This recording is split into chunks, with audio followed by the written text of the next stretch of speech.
Near light. We've seen pretty much the worst Kazimierz has to offer. The cruel treatment of the infected knights, the capitalist drive behind the Chamber of Commerce, the assassins of the Skyless Union. Everything intertwines to form a giant net to trap you under, and your only choices are to either go with the flow or disappear. But in the darkness, there can be light. If a moth flies too close to a flame, it will catch on fire and it will die. In Near Light, there are people who are ready to give up their lives to fight for what they believe in. Let's see if they survive the fire that is Kazimierz. The story begins almost right where Maria Nearl left off. Markowitz, the former corporate employee, is made a spokesperson. Platinum gets admonished by Rory, a Lazarite of the Skyless Union, for failing to stop the Radiant Knight from crashing the Kazimierz Major. Rose Island arrives in Kazimierz, and the Doctor and Amiya meet an elderly knight from the Adeptus, who assigns Gravel to them as their bodyguard. Pinus Sylvestris, the nightclub led by Flametail, recruits infected knights in order to fight back against the Chamber of Commerce and the Skyless Union. However, in a tournament, an infected knight was killed during his fight with the Brassrust Knight, sparking a wave of controversy among the Kazimierz people. Once again, the issue of infected participating in tournaments became a hot topic. Markowitz, out of principle, reported Brassrust to the Adeptus. He instead receives a phone call from the Chamber of Commerce, and is told by the voice on the other end that although things are difficult, his predecessor, Czarny, who has already been exiled, knows too much about them. But if Markowitz is willing to take care of this permanently, then they can find a way to sort things out.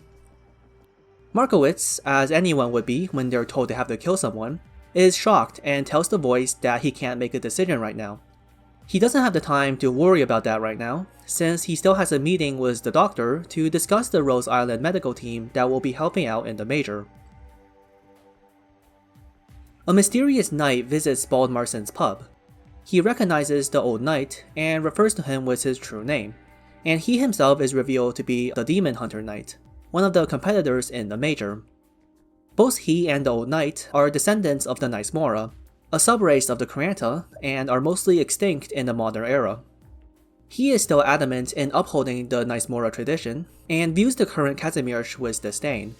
He tells the old knight that he is trying to complete his coming-of-age ceremony, which just so happens to include the Kazimierz Major. In her first match, Margaret defeats the left-handed knight. She gets swarmed by reporters when she tries to leave the arena, but the Candle Knight, Viviana, helps her get out in one piece. Viviana's spokesperson tells her that the Chamber of Commerce doesn't want an infected to win the Major, which means she has to win against Margaret, and the Chamber of Commerce will ensure that happens one way or another. Viviana is disappointed, and asks to just have a fair match against Margaret, to witness what a true knight is like in this day and age. Flametail begins the initial steps of their plan. They will shut off the power supply to the city, causing a blackout, and in the confusion, they will sneak into the Chamber of Commerce and steal intel regarding Sector 0, where the chamber keeps the infected, and intel regarding the Skyless Union. They don't have much time left, as the Skyless Union is already on their tail. The other Lazarite, Monica, almost killed Flametail's friend, Wildmane, but luckily she was saved by a bounty hunter named Tolar. As Margaret prepares for her match against the Candle Knight, Tolar finds Moinar. They're revealed to be long acquainted, and Tolar asks Moinar to help out Flametail. Moinar, however, refuses. Tolar brings up how he helped Moinar protect the Nearl sisters during the Major, but Moinar says he already paid him for it and still refuses. So Tolar does a whole pep talk on the kind of person Moinar was in his past, and Moinar falls silent. Before he leaves, Tolar remarks that it wouldn't be possible for Moinar to sit out everything anymore. In the arena, Viviana reveals that she was the illegitimate child of a Lithanian noble. She grew up reading stories about knights, but when she came to Kazimierz, nothing here were like the knights she knew about. She hopes she can find out what being a true knight is like from Margaret. The Scandalous Union prepares to wipe out the infected hiding in the city. Platinum kidnaps Maria in order to force Margaret to surrender, but Wildmane and Tolar rescues her. Back in the arena, Margaret and Viviana both unleash their arts, filling the arena with light. When the light fades, Viviana's candle sword is cut in half, and she concedes. Margaret says although she can't help Viviana with what troubles her, she is one of the strongest knights she has ever faced. Viviana replies that this is already good enough for her, and she looks forward to how Margaret will continue in the Major. As Markowitz and the doctor take a walk after dinner, they see a wounded infected knight running away from something. The doctor asks if Markowitz can help the infected, and Markowitz is swayed. Later, he calls back to the Chamber of Commerce, agreeing on the deal to take care of Zarni in order to prosecute Brassrust. As he puts the phone down, he smiles. Haven't gotten a taste of what power feels like. While pursuing the infected, Rory runs into Moynar. He tells his men to hide and strikes up a conversation, but Moynar says he's waiting for someone and politely tells them to go away. Just as Rory is about to signal his men to attack Moynar, Shining shows up and sits down beside them. Rory realizes that he doesn't win a 2 vs 1, so he asks if he can assume that the Nearl family is helping the infected, and Moynar tells him sure. So Rory runs away. The 2 Sarkas Knights who tried to kill Maria before are sent out again to kill the Demon Hunter Knight, but he turns out to be much stronger than them. He's about to kill them, but they are saved when Tolar shows up and pleads with the Knights Mora to let him take the Sarkas Knights. Because of the infected cleansing, riots began to break out from Sector 0. The followers take a walk around the streets of Kazimierz when they run into Rory. He plays the good guy at first and apologizes for the kidnapping, and simply asks for them to not interfere in the Scandalous Union's plan. An arrow suddenly falls from the sky, and it took both Shining and Margaret to knock it away from Nightingale. If Rory didn't give them a heads up, Nightingale would have been dead. He suggests them to give his proposal a serious consideration. At night, Pinus Sylvestris begins their operation. Ashlock is to disable the generators, while Flametail will steal the information, and Wildmane will cause a distraction for the Scandalous Union. What they didn't know is that they're playing right into the Scandalous Union's hands. Just as Ashlock is about to reach the generators,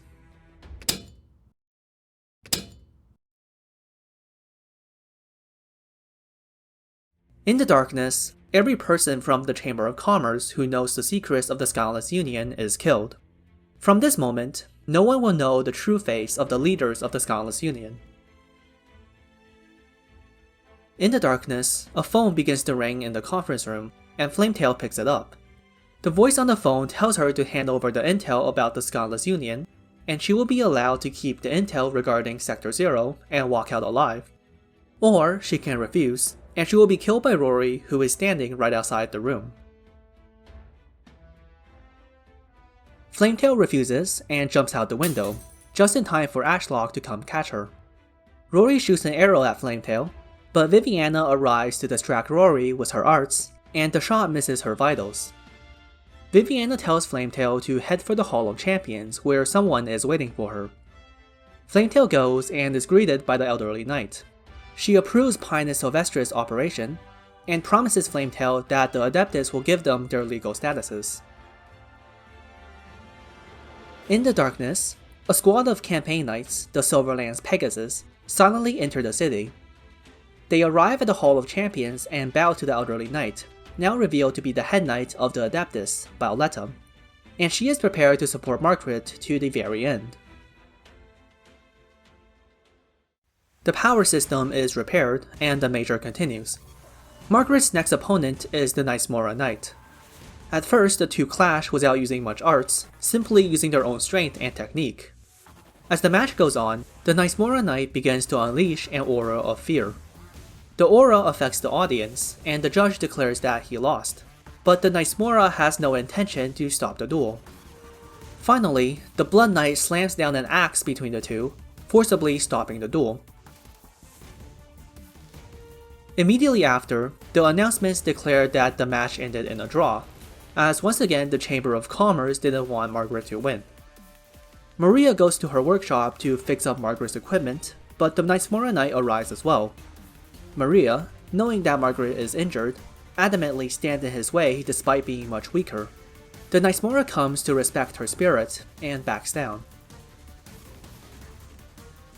Some of the board directors, who are wary of Rose Island's investigation on Sector 0, orders Platinum to assassinate the Doctor. But nothing good happens to Platinum, so Gravel gets in her way. Before they can fight, the Doctor suddenly steps in between the two. He deduces that it was not the entirety of the board of directors' decision to send Platinum, and tells her that since Rose Island already signed a contract, attacking them is the same as attacking the Chamber of Commerce. They buy enough time for the phone to ring, and the voice on the phone tells Platinum to stand down, and to order the halt of the persecution of the infected in Sector 0 for Rose Island's sake. As Platinum leaves the landship, she's informed by the Scandalous Union that they made a shocking discovery about Margaret. The semi-finals of the Major is between the Blood Knight and the Knightsmora Knight. The Knightsmora summons visions of his ancestors to overwhelm the Blood Knight. As he fights, he suddenly understands what it is that he has been searching for all this time. Still, he is inexperienced, and the Blood Knight uses his own blood that was spilled to defeat him. Meanwhile, Margaret's opponent, the Wind Knight, forfeits the match. The winner of the Major will be decided between Margaret and the Blood Knight. The Old Knight brings the Knightsmora back to the pub and treats his wounds, but as soon as he wakes up, he decides to leave. He says it has been a bountiful journey. He no longer fears failure, he no longer fears retreat, and he has come to appreciate weakness. He says he will head for the far north where his ancestors defended Terra against the demons, and the Old Knight realizes that he is trying to seek death. Monica attempts to assassinate the Doctor again while they're out window shopping, but she is intercepted by Shining. Monica makes a deal with her that if Shining can block 3 arrows from her, she'll give up the assassination attempt. Shining blocks the first 2 shots, and on the 3rd shot, she unsheathes her sword.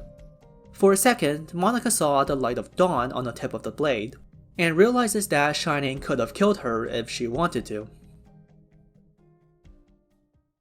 Finally, the match between Margaret and the Blood Knight arrives.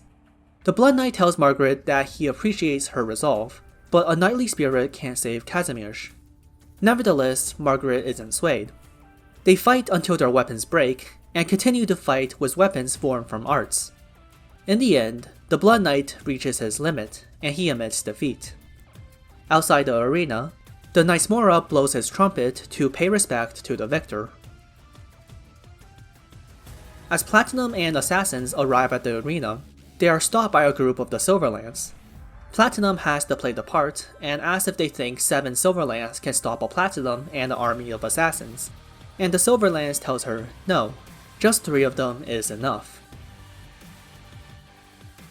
Margaret is declared the winner, but she ignores the announcers and goes to help the Blood Knight back on his feet. She tells him that they will go to the Hall of Champions together, and the Blood Knight agrees. The Chamber of Commerce posed their final trump card. They announced that Margaret wasn't infected all along, and her exile was only a ploy by her enemies. The people are shocked, and the infected think that they were lied to. Margaret, however, doesn't care. She arrives at the Hall of Champions with the Blood Knight, where Violetta is waiting for them. She gives Margaret her approval for everything she has done. In her words, this will be Margaret's true beginning. In the aftermath, Mourner sets out to find out what happened to Margaret's parents. The Scandalous Union, now completely independent, joins the Chamber of Commerce under a new name. The only good thing to happen to Platinum happens, as she happens to run into the Doctor during her escape from the Scandalous Union, and is rescued by Rose Island. Tolar leads Flametail outside the city, where he shows her a settlement of the infected that he has saved, and tells her that they will continue their resistance against Kazimierz. Markowitz finds Czarny in a remote village. Czarny seems to know why he's here, but Markowitz says he doesn't want to kill Czarny. Czarny, however, doesn't give him a choice, and chooses to end his own life by drinking poison to clear the path for Markowitz. As he leaves the village, Markowitz resolves to fight back against the corruption of the Chamber of Commerce. In the northern borders of Ursus, two officers witness an army marching into the distance. When they approach, all they find is a worn-out trumpet, and a single pair of footprints leading to the edge where civilization ends.